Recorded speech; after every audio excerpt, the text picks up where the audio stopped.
এবার কি হবে ডোনাল্ড ট্রাম্পের যুক্তরাষ্ট্রের? আর কোনো রাগ ঢাক না রেখে এবার প্রকাশ্যে ইরানের পক্ষ নিয়ে ফেলল পারমাণবিক শক্তিধর দুই দেশ রাশিয়া এবং চীন। প্রশ্ন হচ্ছে কোথায় এবং কিভাবে ইরানকে এই সমর্থন দেয় দুই পরাশক্তি দেশ। জানা গেছে জাতিসংঘের নিরাপত্তা পরিষদে ইরানের উপর আরও কঠোর নিষেধাজ্ঞা আরোপের আহ্বান জানিয়েছিল যুক্তরাষ্ট্র এবং তার বন্ধু দেশগুলো, আর সেখানেই ইরানের ঢাল হয়ে দাঁড়ায় রাশিয়া ও চীন।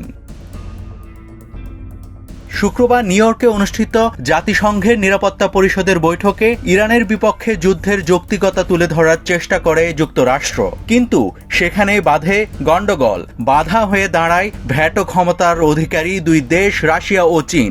নিরাপত্তা পরিষদের চলতি মাসের সভাপতি হিসেবে ইরানের উপর জাতিসংঘের নিষেধাজ্ঞা তদারকি সংক্রান্ত 1737 কার্যক্রম চালু করার প্রস্তাব দেয় যুক্তরাষ্ট্র। এরপরই আসল দাবার চালটা দেয় রাশিয়া ও চীন। তারা ভোটদান থেকে বিরত থাকে এবং জানিয়ে দেয় তাদের সমর্থন ইরানের পক্ষে। নাভিদ হাসান, সোনালী নিউজ।